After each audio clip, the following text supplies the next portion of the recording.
Bernie Sanders has this massive online following, which seems like it would be a good thing, but the front page of the New York Times told me that that was not the case today.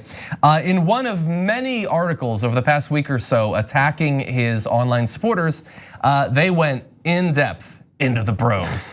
We're not gonna read you the whole thing. It's very, very long, and you should go do that, but we're gonna give you a taste of what happened on there. So he said, since the start of Mr. Sanders' first presidential campaign in 2016, his colossal online support base has been by turns a source of peerless strength and perpetual aggravation. Envied and caricatured by rivals who covet such loyalty, feared by Democrats who have faced harassment from his followers, and alternately cherished and gently scolded by the candidate himself. As Mr. Sanders moves to position himself as a standard bearer for a party he has criticized from the left for decades, the power of his internet army has also alarmed Democrats who are familiar with its underside, experienced in ways large and small. So then they begin to go through, look, I'm gonna keep it real, tweets that they got. Yeah. Like there was a person who was mean on Twitter, like updates at 9. Yes, there are mean people on Twitter. Some of them are tweeting at me right now. Yeah, go through Anna Kasparian's mentions on any given day. I can't, I'll lose it. Yeah. But look, we're gonna read more. I want your general thoughts about the fact that the New York Times apparently is like, it's effectively knives out. A little bit against Bernie, certainly. And Jennifer Rubin had this op-ed today saying that he's running a Trump-like campaign, but against anyone. You mean the guy who won? Exactly. The campaign of the guy who won the presidency? Yeah. Oh my, well, God forbid. But against his supporters too. Like it's beyond just the sort of condescending smear of the bro thing.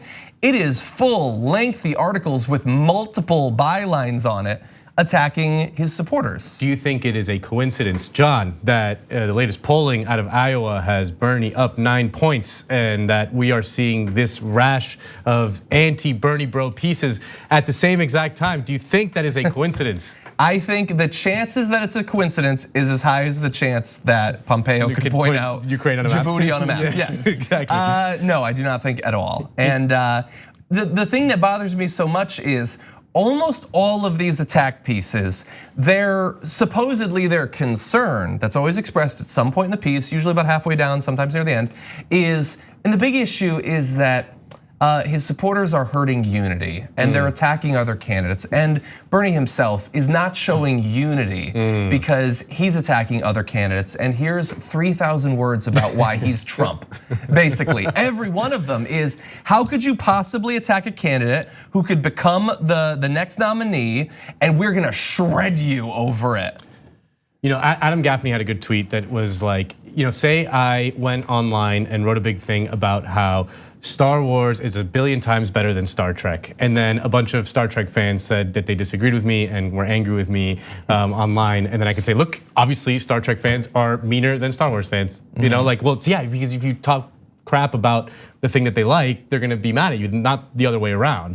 And the broader thing that's going on with this whole Bernie bro narrative, and it's fundamentally a case where for so long, the left in the United States has been so dormant that liberals have been used to fighting only with Republicans. Like they are used to fighting to their right. They have developed that muscle to their right. And a big part of the liberal self-conception is that those are the big bad Republicans on the right. They're evil and it gives them a sense of moral superiority.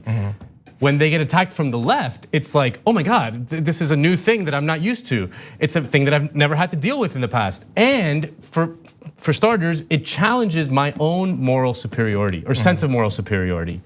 So that's why they have this collective freak out. They're like, we don't know how to deal with this. We don't know what this new thing is.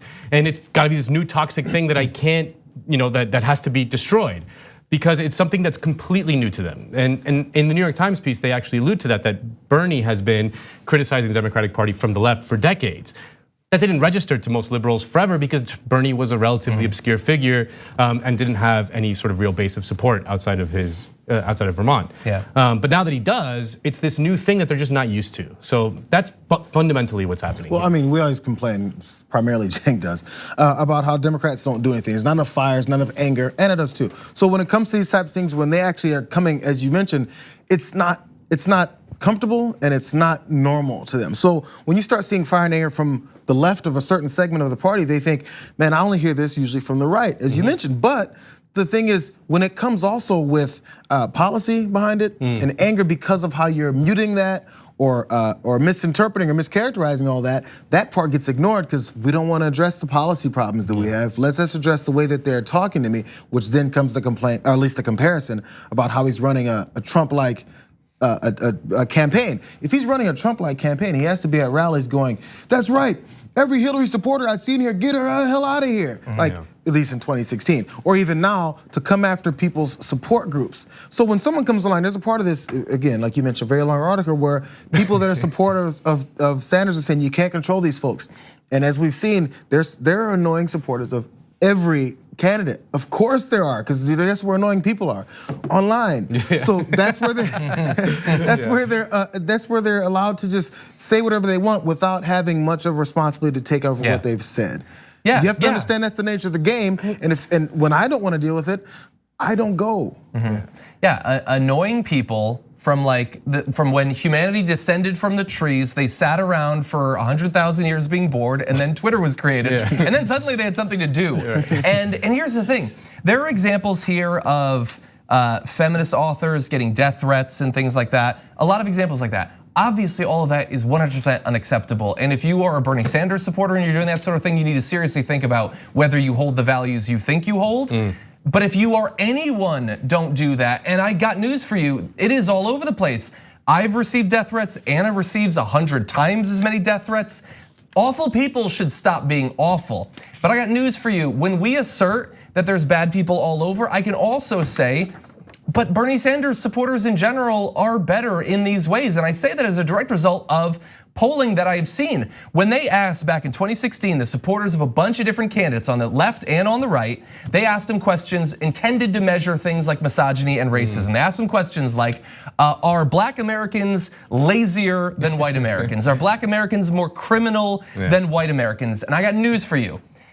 Everyone in America is racist, but the supporters of different candidates were different. Now, the Republicans were the worst, and then there was like the Clinton supporters, and then there was the Bernie supporters. Still too high, still unacceptable, but better on all of these measures than other Democrats who were supporting people like Hillary Clinton. And at the very least, think about that a little bit before you try to make your entire counterattack to Bernie Sanders based around the fact that, like in your analogy about Star Trek, not just that Star Trek fans are worse, but Jean-Luc Picard is worse. Patrick Stewart, the Sir, he's worse. Now, okay, all of us are old enough to remember the 2008 primary, right? We're all in our 30s or close to it. And if you remember the 2008 primary, there's a lot of like rose-tinted goggles looking back at that time, because that campaign between Obama and Hillary was absolutely vicious. I mean, far more vicious than anything that's been going on both in 2016 and now in 2020 in the Democratic primary. That campaign, the Hillary campaign through Sidney Blumenthal released the photo of Barack Obama in Muslim garb. The implication being like, look at this radical Muslim guy. Like, you want to vote for that guy? You know, there was when Hillary said that, you know, wondered out loud whether Obama was going to get assassinated or not. That's why she was staying in the primary. I mean, just insanely vicious things going on. And at that time, you were seeing almost verbatim the same exact articles that you're seeing against the Bernie bros about the so-called Obama bros that were more online than the Hillary supporters, that were, you know, more misogynistic toward Hillary supporters. All these things, you could just switch out the term Obama and sub it in for Bernie, and it's the exact same article. Yeah. Now that said, if you feel the inclination to send basically any negative thought, think about whether you need to do it. Send it to Ken violent, Klippenstein. Send it to Ken Klippenstein. Yeah, if it's sexual, if it's violent, just don't do it. Whether you support Sanders or Yang or Ted Cruz or whoever, let's all try to be a little bit less awful online. It's not gonna stop the New York Times from writing 100 more pieces like this between now and Super Tuesday, but it will make the environment that many of us are obligated to dwell in a little bit more positive. As the one, sorry, we're going over, but the one line of thought I always have whenever it comes to something that comes out about a candidate that isn't about their policy or what they're gonna do for or against the country is these things that I'm hearing will it change what they promise they'll do? Will it change Bernie's push for universal health care? Will it change his push for college, for people's tuitions to change, for free college for everyone? Will any of those things change because of what his supporters, some of them, are doing? If you're upset because of his supporters, be upset at his supporters. I have nothing wrong with that, or fighting back or saying, can you believe these idiots are doing this online? Voice it, call them out, put them on blast. I don't care. Again, they're not my father. So whatever it is, just do it. Like, I don't have any love for anybody who does filthy things online. So we're not looking to protect anyone like that. But if your reason for leaving a candidate's, his base is based off of what other people are doing and has nothing to do with policy, you didn't really believe it in the first place. Yeah. TYT is all about challenging and disrupting the status quo, and so is Aspiration. Aspiration does not invest your money into fossil fuel businesses that harm our planet, such as pipelines and oil drilling. Instead, you'll be able to fight climate change with tools like AIM, the Aspiration Impact Measurement, and Planet Protection. They also don't hit you with outrageous fees for you to access your own money. You can even earn cash back and get free ATM uses up to 5 times a month. Head to aspiration.com/TYT to learn more. For a limited time, get 30 days of free TYT membership when you sign up.